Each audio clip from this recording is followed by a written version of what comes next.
बिस्मिल्लाहिर्रहमानिर्रहीम। अस्सलामु अलैकुम। लेक्चर नंबर 40 है फर्स्ट ईयर केमिस्ट्री का और चैप्टर 2 हम पढ़ रहे हैं सॉलिड स्टेट पॉलीमॉर्फिज्म। क्या होगा? Those chemical substance which exist in more than one crystal structure. पहले हमने पढ़ा आइसोमॉर्फिज्म, जो एक ही क्रिस्टल स्ट्रक्चर हो, केमिकल कंपाउंड अलग हो। लेकिन अब केमिकल सब्सटेंस एक से ज़्यादा क्रिस्टल स्ट्रक्चर में पाया जा रहा है, तो पॉलीमॉर्फिज्म होगा। पॉलीमॉर्फिज्म, पॉलीमॉर्फ्स कहलाते हैं वो आपस में। जैसे कार्बन है, कार्बन डायमंड भी होता है, ग्रेफाइट भी होता है। अब ये पॉलीमॉर्फिज्म है तो कार्बन ही, लेकिन दोनों का स्ट्रक्चर अलग अलग है। डायमंड का स्ट्रक्चर अलग, ग्रेफाइट का अलग। सल्फर है, वो रोम्बिक सल्फर भी होता है, मोनोक्लिक सल्फर भी होता है। तो ये पॉलीमॉर्फिज्म है एक ही सब्सटेंस, लेकिन केमिकल स्ट्रक्चर एक से ज़्यादा होंगे तो पॉली हो जाएगा। और बहुत सारे सब्सटेंसेस हैं लेकिन एक ही केमिकल स्ट्रक्चर है तो वो आइसोमॉर्फ हो जाएगा। तो ये आसान सी डेफिनेशन है, याद रखने की भी है और उसके अलावा ये एप्टीट्यूड में भी बहुत ज़्यादा काम आएगी आप लोगों के। इसके बाद हम पढ़ेंगे चेंज ऑफ स्टेट्स। सॉलिड से अगर लिक्विड बनता है तो वो क्या कहलाता है? मेल्टिंग। इसका दूसरा नाम फ्यूजन भी है। हर नाम आपको याद होना चाहिए क्योंकि किसी भी नाम से पूछा जा सकता है और एप्टीट्यूड के अंदर भी ये सारी टर्मिनोलॉजीज़ आ रही होती हैं। लेकिन अगर हमारा सॉलिड से लिक्विड जाएंगे तो मेल्टिंग पॉइंट या फ्यूजन पॉइंट कहलाएगा। अब मेल्टिंग पॉइंट क्या होता है? That temperature at which the solid state of a substance is in equilibrium with liquid state.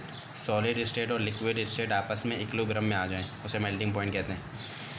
Equilibrium आने का मतलब क्या है? जितना सॉलिड लिक्विड बन रहा है उतना ही लिक्विड सॉलिड बने, ये इक्विलिब्रियम कंडीशन है।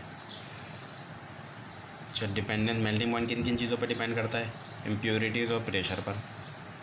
Impurity, the presence of impurities in a pure compound decreases the binding force. अगर एक प्योर कंपाउंड है, वाटर है, प्योर है बिल्कुल, और उसके अंदर अगर मैं इम्प्योरिटी मिला देता हूँ तो वो बाइंडिंग फोर्स को कम करेगा ना, क्योंकि इम्प्योरिटी आ गई। अब हाइड्रोजन और ऑक्सीजन के दरमियान जो बॉन्ड है उसको वो कम करने की कोशिश करेगा, डिक्रीज़ करेगा, तो मेल्टिंग पॉइंट भी कम हो जाएगा।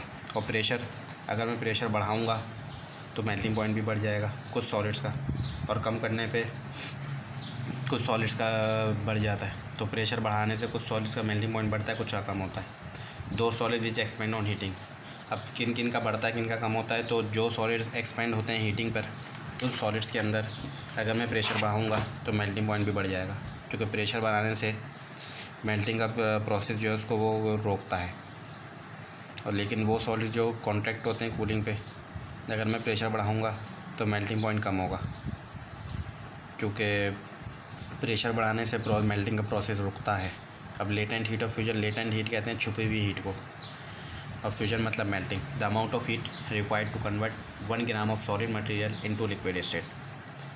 1 ग्राम सॉलिड मटेरियल को अगर हमें लिक्विड में कन्वर्ट करना है तो जितनी हीट देनी पड़ेगी वो लेटेंट हीट कहलाएगी। मेल्टिंग पॉइंट आने के बाद, at its melting point, latent heat does not increase the temperature. Latent heat temperature नहीं बढ़ाती, बस ये सिर्फ स्टेट चेंज करती है, यानी लिक्विड से वेपर बनेंगे। तो वही मैंने जो आपसे बात की थी कि वाटर का अगर फ़र्ज़ करते हैं मेल्टिंग पॉइंट, आइस का मेल्टिंग पॉइंट 0 डिग्री है और अब मैं 0 डिग्री आ गया, अब मैं हीट दे रहा हूँ, लेकिन वो 0 से 1 पर नहीं आ रहा, वो 0 पर ही रह रहा है। तो जो हीट मैं दे रहा हूँ वो क्या कर रही है? स्टेट चेंज कर रही है। 0 आने के बाद जो हीट दे रहे हैं वो लेटेंट हीट कहलाएगी।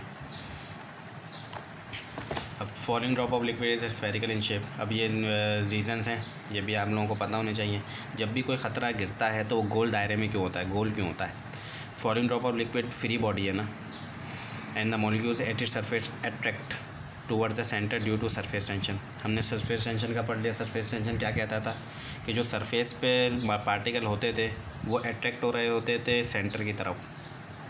तो सेंटर की तरफ जब अट्रैक्ट होंगे तो जो सबसे नीचे सरफेस के पार्टिकल होंगे गोल, वो अट्रैक्ट होंगे सेंटर की तरफ। अब therefore the drop tends to reduce its volume. Drop अपना वॉल्यूम को रिड्यूस करने की कोशिश करेगा, और मिनिमम पॉसिबल वॉल्यूम किसी भी मैटर का जो हो सकता है वो स्फीयर होता है। सबसे कम वॉल्यूम जो होता है वो स्फीयर यानी गोल दायरे का होता है। तो ड्रॉप जो है वो गोल दायरे की शक्ल इख्तियार कर लेता है।